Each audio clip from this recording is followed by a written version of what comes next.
So I'm gonna put it here. Okay, really. So when you received the brief initially,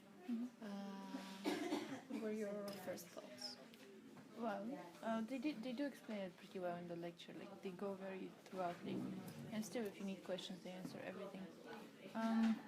I don't remember the current brief because I just forgot it, but it is very clearly said. And whenever you have a question, you can ask them always. And the good thing about those briefs is that you don't really have to stick to them. For example, the brief says you need A2 sheets, you need a model, but not a final model, just show your idea. But it doesn't limit you to those 2 sheets or that one model. You just have specific things you need to have in order to fulfill everything, but you can always add up or change something, which is I think is very good because I don't feel limited to anything.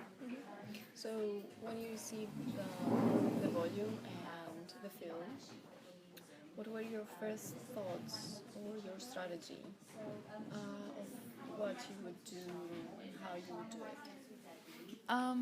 I wasn't very enthusiastic about the movie, mainly because it's an old movie, it's a horror movie. But I guess it's also a challenge to put it into something that you have your own idea to. It was, watching the movie with other people.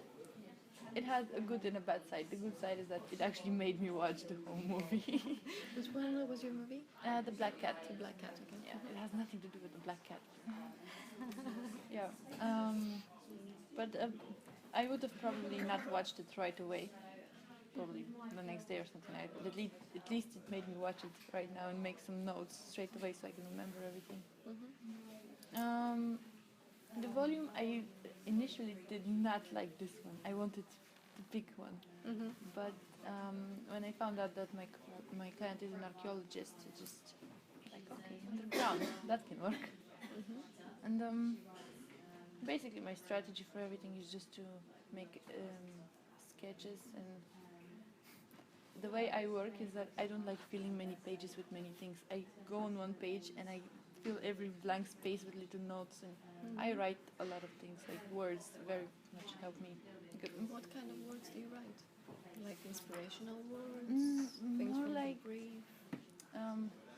when I was smaller, I had this brilliant literature teacher that was, you could just stare at her and be amazed at the way she expresses and the way she clearly explains what the writer meant. So I always got motivated or inspired by reading something clear and on point with the exact word that you need to use to describe this.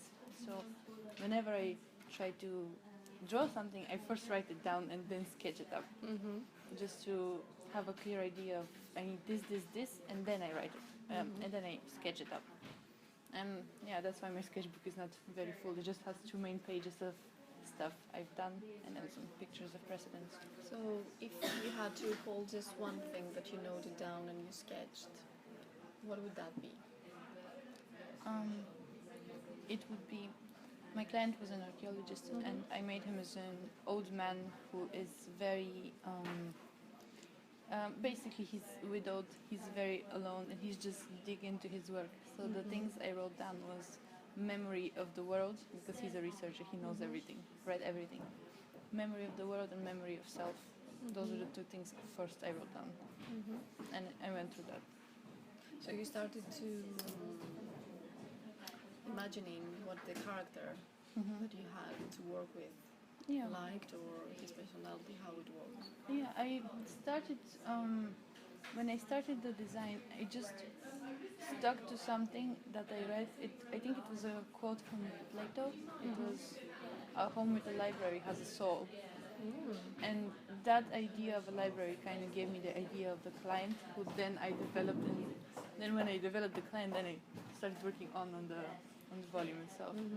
But it was just this piece of furniture that got the whole idea of everything. And what was the strongest point that you found on your volume, and what was the weakest? I suppose the strongest point was the contrast between spaces and this linear movement through. It was basically the whole volume was like a memory. That was my first word, memories. So you have this linear movement and going through an enclosed space that's a bit like a tunnel, like a discovery. That from the outside and from the unknown, you go through the familiar and the close, and again memories.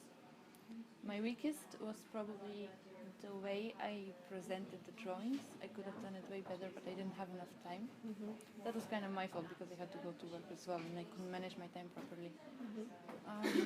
But I would very much like to practice more on my drawings, especially the perspective ones. I am very used to drawing plans and sections, but in a constructional way, where you draw the bricks and the insulation and the details. Not very much. And what we have to do here is ignore all of that and put everything on the inside.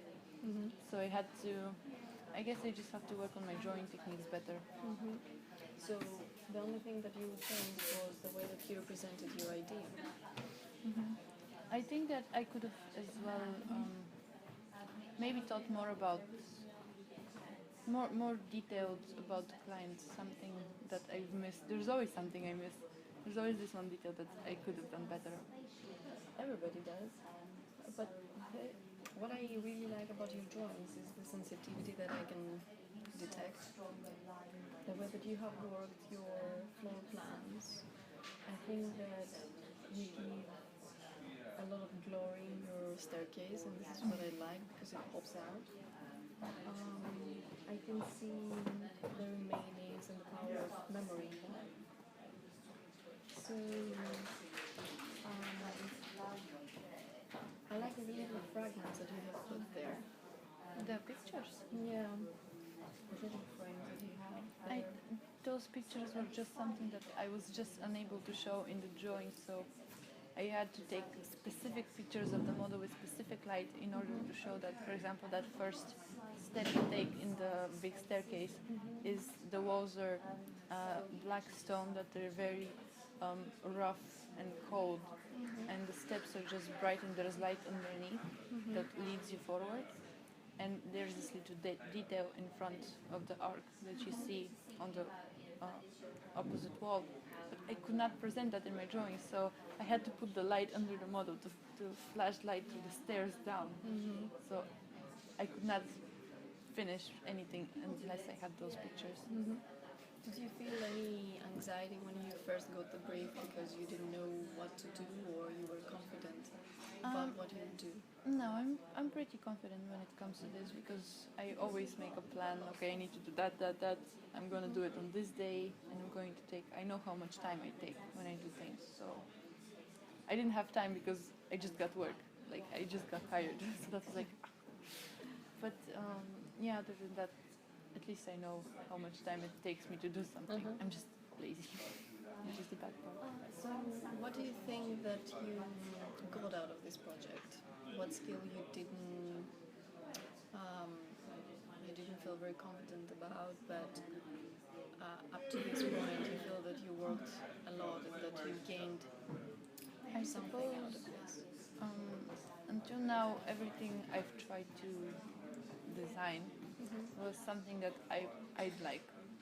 But in this case, I try to work only on the client and strip away from everything that I would prefer and be like, what would this guy like? And still try to enjoy doing it instead of be like, oh, I don't like this. I was just trying to put myself in another person's shoes in order to make this work. And I think this was the best thing I got from this. Alright, so getting in the position of the client, how he will experience the space, what his needs are. Yes. Instead of trying to force my views and my likings to something